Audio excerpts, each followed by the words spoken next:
welcome back to In Conversation with WLV Doctoral College. I'm Dr. Deborah Curiton and I'm Associate Professor of Equity in Learning and Teaching, and I work in the Doctoral College at the University of Wolverhampton. And I'm Dr. Ben Halligan, I'm Director of the Doctoral College. So this vlog, we're going to be talking about the formal research degree monitoring process.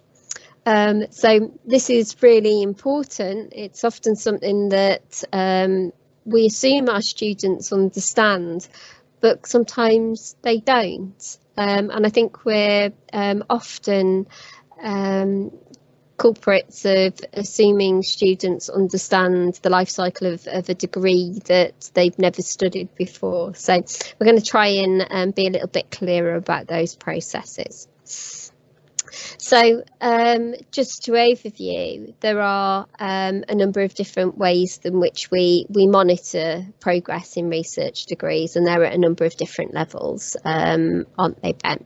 Mm-hmm. So the first of those is obviously the supervisory meeting. So Ben, what sort of things do supervisors do in the supervisory meeting to monitor progress? So typically supervisors will set up a series of targets at every meeting, and they can be fairly small. Could you look at these articles? Could you read this book? Or they could be, let's have a draft of this section of 10,000 words or something within the next couple of weeks. So at every supervisory meeting, they'll be looking back on the targets that were set and talking about whether they, were met or not, or whether different data is needed or something like that. So in supervisory meetings, we would expect targets to move things forward. Not to have those would be quite disorientating, and I think would result in maybe a slowing of progress, and would result in supervision meetings being a bit less orientated towards writing the thesis and getting it into existence, and a bit more towards general chat. So having a plan is really important. Having a research plan, what you're going to be doing with your research programme, both long term and short term is important, as well as having a development plan so that you have the skills to do the activities that you need to do. And perhaps having a publication plan is useful, so you know when you might be disseminating work, when you might be going to a conference and presenting, or maybe writing a paper from a conference presentation. So the second way that our students' progress is monitored is through the annual progress review. Ben, do you want to say a little bit about that?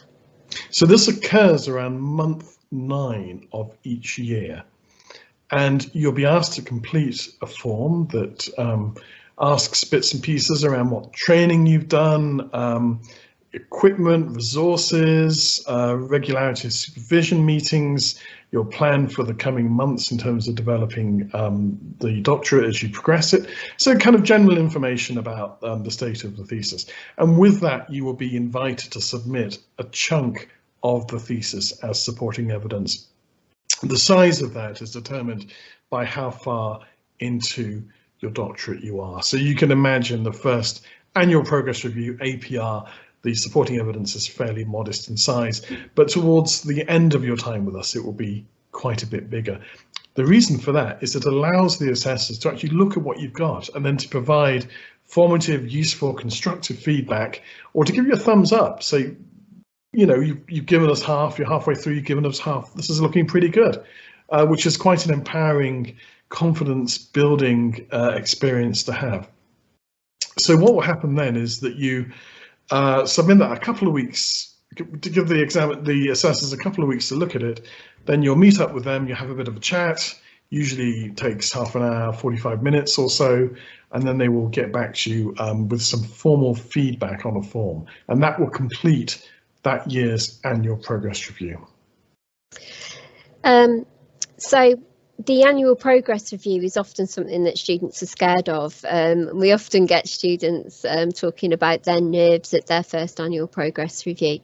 But I think once you've got through your first one, students often feedback to say how useful they are. It's having somebody else look at your work, giving you a little bit of feedback from a different perspective.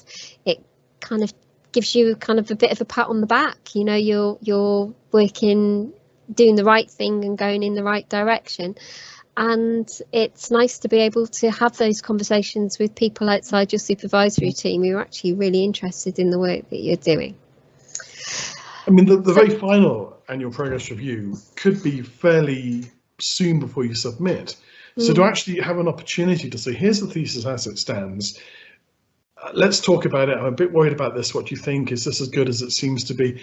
Is really formative, really useful, and it should get rid of a lot of nerves around submission and then going into the Vive.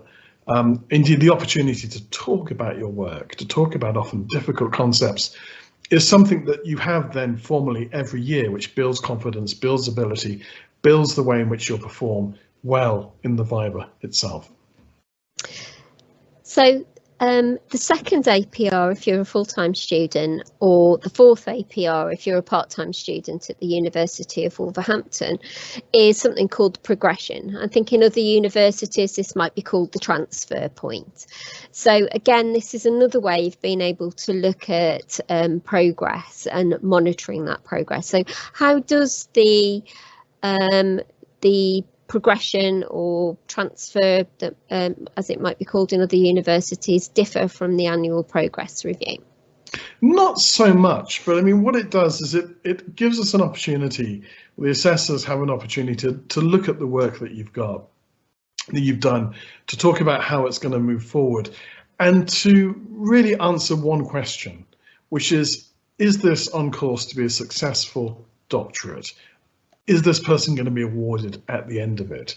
So it's a halfway house, it's a checkup, it's creating a situation where if serious problems have arisen, they can be addressed now while we still have time to address them and to get you back on the right road to progression and success, rather than leaving it a year and a half later, and these problems have festered and become bigger and might capsize the thesis itself at the point when you're thinking about submission. Okay, so basically students have an annual progress review every year, and we'll have annual progress reviews beyond the Vive Voce, and we'll have this progression or transfer point at an appropriate time at towards the beginning of their doctorate. So what happens when students aren't on track? At Wolverhampton we have something called Proceed with Caution, but maybe at risk at other universities. How's that meant to help and support students? So this is a mechanism that isn't punitive, but is layering in extra support. So if concerns are raised as to progress, what then happens is a meeting will be called.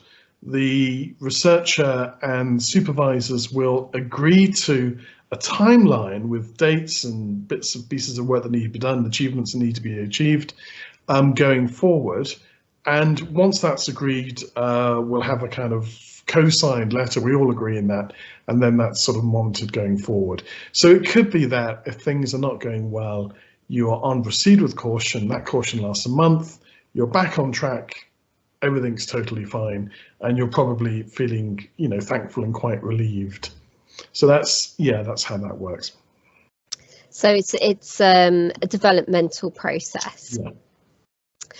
So we've talked about annual progress review, we've talked about progression, we've talked about what happens if you're not on track and how there are support mechanisms to try and get you back up to speed. I suppose the final point is the Vive Voce. And so how does the Vive Voce work as a monitoring progress mechanism? Well, I mean, this basically is the most important assessment of one's progress, which is towards elements of feedback or correctives that can be invited, and a consideration of how long that might take, if it's minor corrections, if it's major corrections, towards award. And indeed, an award may also be made on the day of the Viva itself. So in a way, this then becomes the only assessment of progress that actually matters. I mean, the difference is that they're assessing the progress of the completed thesis that has been submitted and is being examined in the Viva. It's not, as you would have with an annual progress review, here's a literature review, here's half the thesis, here's some data fields. This is the complete package that you're pushing forward and hoping they're going to look favourably on it. I think beyond that, there can be, as you say, Deborah, you can have a further annual progress review. But what's quite good, even from a Viva that results in resubmission and 12 months in which to do corrections, is that with the feedback you get, it will be very precise as to what needs to be done. So that this matter of tracking progress that you would have developed in the course of your or your supervision sessions over the preceding years can still be used. I mean, typically, for my PGRs, when we get a lot of feedback from a Viva, I'll say, I'd like to see this in an Excel spreadsheet. I'd like you to break it down line by line, what's being asked, what are you going to do about it, where's it going to go, give me the date that you're going to have done this by. So we can take a couple of pages of feedback and we can break it down and we can check piece by piece going forward that everything's been done. So it's a roadmap to completion. So effectively what you're saying is that the APRs and the progression are stepping stones to the Viva itself. They're formative stepping stones. They're very important stepping stones because you've got to get through them to be able to get to the Viva. And then the Viva is the ultimate assessment. Mm-hmm. Okay, so thank you, Ben. I think that's really important to know what the process is for postgraduate researchers. I think it's also important to just talk a little bit about what goes on in the background. So there are a number of committees that occur within the university that kind of monitor the progress. So this isn't just at the in the hands of your supervisory team. They're actually feeding this information into other sources who are keeping them accountable. So Ben, do you want to talk a little bit about that system behind the scenes? Yeah, indeed. So we have administrative support, and they will set the dates up in terms of annual progress reviews. So they'll alert you as the postgraduate researcher, it needs to be done by this date, and these will be the assessors, and you can kind of take it forward yourself from there. When the annual progress review has occurred, that feedback form will then go to a review by a research student board. So it will be signed off by the Associate Dean of Research or the person they've asked to look at all the paperwork. So anything that's emerging that could be a problem will be captured in this overview. For example, around resources, where there's an issue, where some lab bit of equipment isn't working, where software still hasn't been upgraded, things like that can be picked up by this research student board. So once they've approved it and signed it off, then it will come back to you. The same occurs for the progression.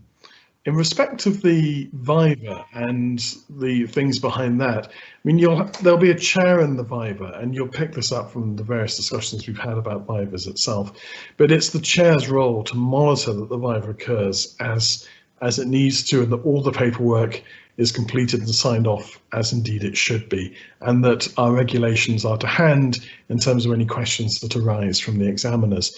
So the paperwork that is generated from the Viva will then go through another committee which will check that everything is complete, everything is in order, signatures, dates, and so on. At the end of that process of the Viva, when the examiners have recommended an award of a PhD, it is this committee that will check everything's in order, and this committee that will then verify that recommendation of award. So the important take-home message is that you're not subject to the opinions of a couple of random people you may never have seen before. who may simply take against you. But there are checks and balances and quality controls and quality assurance around all of these particular occurrences to ensure that things are working as they should be working.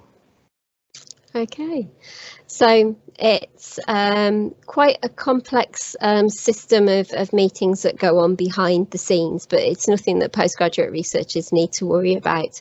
They will get their communications from a research degree student services. They haven't got to appear at any of the meetings that go on behind the scenes. That research degree student services will give the feedback and the information that they need to know along the way. Okay, so thank you for that advice, Ben, really useful. So thank you for listening, and as always, if there's anything that you'd like us to address in these blogs, do put it below in the comments. We're always happy to talk about the things that you need to know more about and things that you're interested about. So once again, thank you for listening, and we'll speak to you again.